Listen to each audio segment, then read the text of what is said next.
Everyone, and welcome to the Act of Forgiveness. This presentation is learning to let go of what is holding you back in your relationship.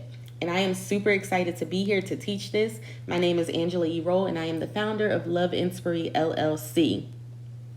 Before we get started today, we will cover who I am and what my company stands for. We will do an attitude check. We will talk about what forgiveness is, the types of forgiveness, why people have to forgive in their relationships, how to forgive through the acronym A.C.T, the process of forgiving overview, and where you can find Inspiry, LLC. So again, my name is Angie. I'm an author, speaker, and relationship mentor advocate. I started this journey because I got married when I was 18 years old. I was so young, fresh out of high school, and we had to go through many trials and tribulations individually and as a couple. And guess what? We came out of those trials and tribulations on the other end stronger 14 years later together and still happily married like it was the beginning stages of our relationship. So I started this company to help individuals and couples overcome the same thing, overcome adversity, and come out on the other end united. And here at Inspiry, the goal is to build more powerful and transparent and durable relationships. And we do that through action, commitment, and integrity. We practice what we preach. I practice what I preach. We are committed to you and your relationship, and we have integrity in everything we do, every presentation, everything that we talk about. If you are new to me, I like to do attitude checks, and that's simply because overcoming anything in your relationship is mainly about your attitude. It starts there. Many relationships fail because of negativity. If you start out thinking it won't work, guess what? It won't work. A positive outlook will lead to a positive outcome. You must believe that. And guess what? I did a whole blog on that because I am a witness to that. So before we begin, I want you to remember that as we go through this, in a relationship, forgiveness is for the both of you. Many times you will hear people say forgiveness is for you. And well, yeah, it is. In a relationship, since the relationship is two-way, it's for both of you. You can't move on as a couple if you both aren't on one accord. You have to be willing to do the work to be forgiven, and you have to be willing to forgive. It takes two. So let's talk about what forgiveness is. The Wikipedia definition will tell you that forgiveness is the intentional and voluntary process by which someone changes their feelings and attitude regarding a transgression. And they will overcome emotions such as resentment.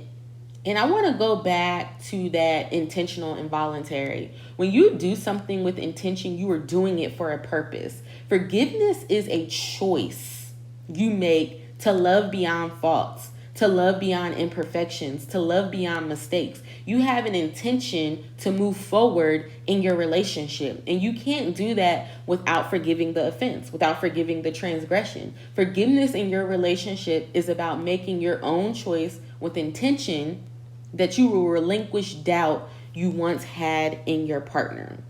Now, with that being said, there are multiple types of forgiveness. There is non-forgiveness, and this is when you choose to not forgive your partner at all. You don't want to continue in the relationship, and you remain bitter and angry over whatever transgression happened. And these people may leave their current relationship that caused them, to have these feelings and move on to a new relationship and take that frustration out on their new partner. Hence why forgiveness is for both people. Your relationship won't succeed if you take what happened in a previous relationship out on your new relationship. Then we have number 2, fake forgiveness. And this is the forgiveness where you choose to stay in the relationship, but you are still bitter and angry over whatever happened. How many people know someone like that? They want to be in a relationship so bad that they will remain with a cheater knowing good and well they aren't satisfied with what's happening. They are becoming the other woman or the other man. And the third type is halfway forgiveness. This is the forgiveness where you are trying to do the work. You're trying to do the work. However, you occasionally throw things back up in their face.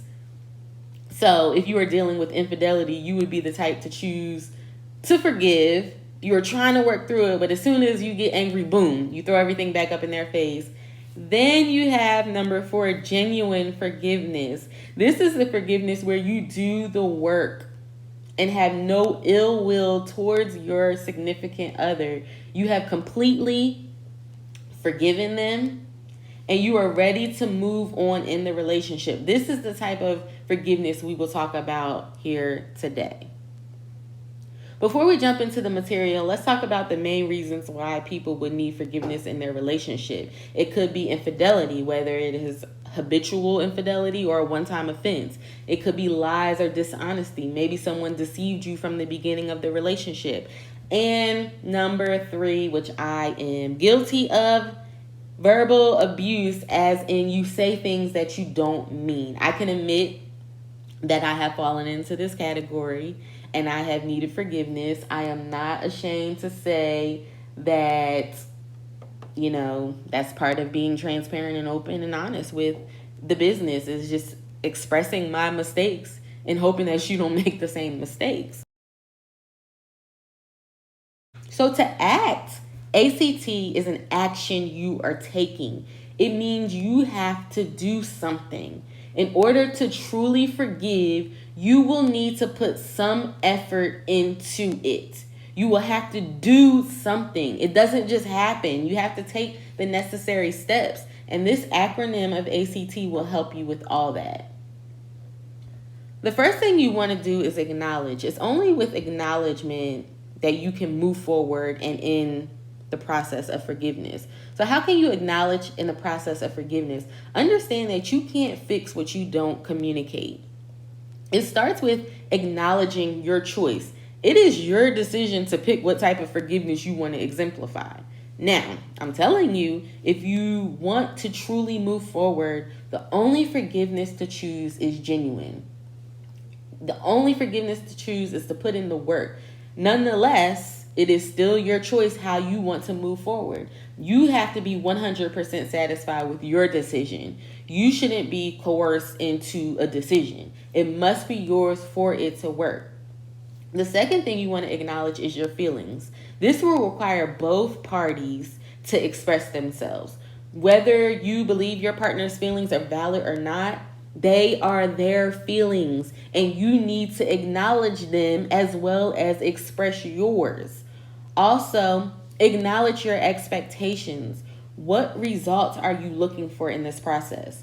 What is the change behavior that you want exemplified? Perhaps you want no more cheating. Maybe you want your significant other to be more careful with how they communicate to you. Whatever the case may be, this needs to be divulged in this step, the acknowledgement step. If you have no directions, you can't get to your destination, especially if you've never been there before. Discussing all these factors are your directions to leading you to the final destination of renewed peace. You have to have all these components to get there.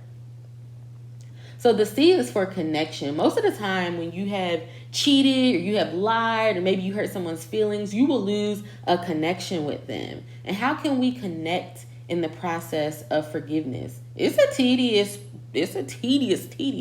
journey. It's a tedious process. The first thing is to understand displaced anger. Learn where to place your anger. There's a time and a place for everything.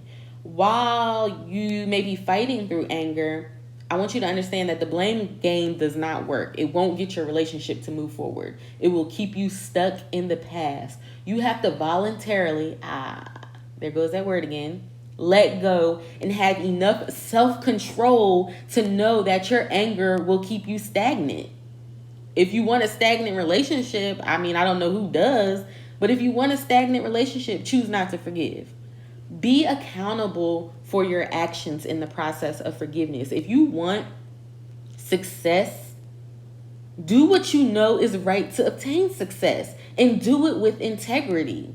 The next thing is get into some activities that made you fall in love at the beginning. To rebuild connection, you have to regain that spark.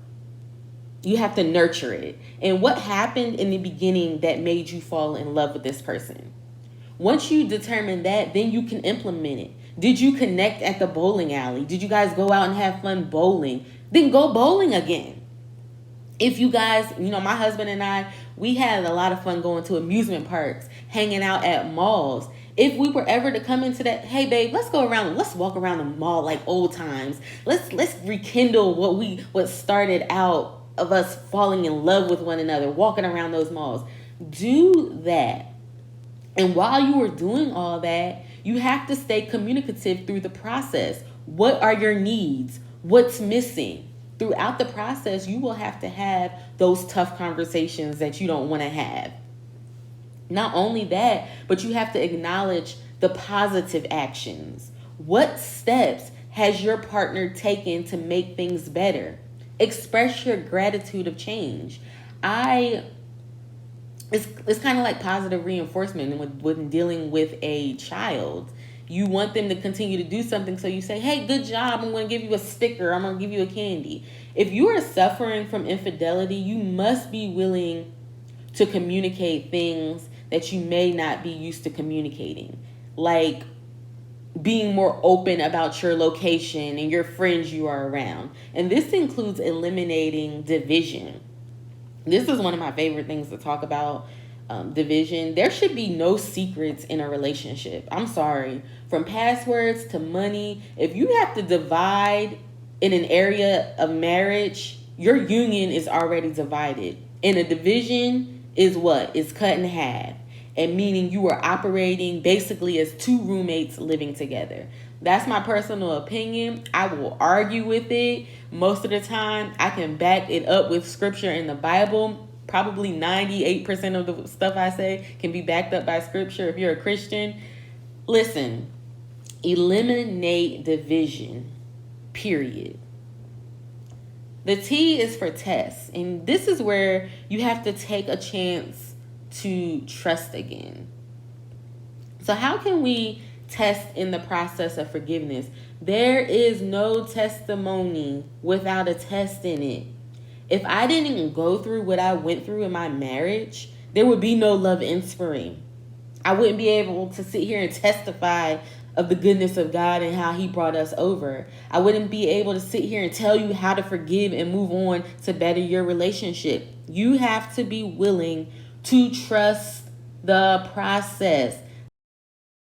Let time do what it does. Depending on how big the transgression was, you can expect the process to be slow. Forgiveness is a slow process. That's why I try to teach people, don't even have to go down that road, especially in something big. Like if you have cheated, you can expect that healing process to be slow. You can expect that process to be long. That is normal. Part of accountability, which we touched on a little bit earlier, is accepting responsibility for your actions. You dug the hole. So now you have to wait for the hole to be refilled, however long that takes. You must allow, and this is another thing too, in testing this, you have to allow room for error. Nobody just instantly changes overnight with no minor setbacks. At least I don't know anybody. You have to allow room and patience for adjustments. I know that it can be hard to allow infractions to happen, but you have to allow room for that. And then you have to be willing to still communicate through the process. You have to, I know it's tough to communicate, but even in this testing phase, you still need to be communicating. This is the time, again, to express gratitude to each other of how far you have come and the happy space that you are in. And I promise you, if you are forgiving the right way, you will get to that happy space again. The timeline of forgiveness, just an overview. Remember that true forgiveness is letting go of what you can't change. It happened, and it happened for a reason. You just have to learn the lesson in that reason. The timeline looks like you make a decision to forgive or not to forgive. You communicate your expectations during the process of forgiveness. You acknowledge each other's feelings. You learn to reconnect and be confident and conscious in that connection. or reconnection in this instance. And then you ultimately decide to choose faith over fear of failure. This is all voluntary and it is all intentional. The intention is to progress in the relationship. It's to learn from the mistakes. It's to grow from error. And it's to strengthen your relationship.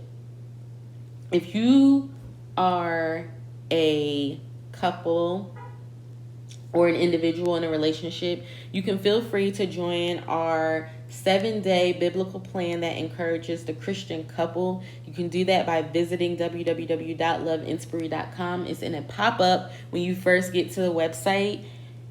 Check it out. We also have a free blog on there and more content coming. Remember that our mission is to build more powerful, transparent, and durable relationships.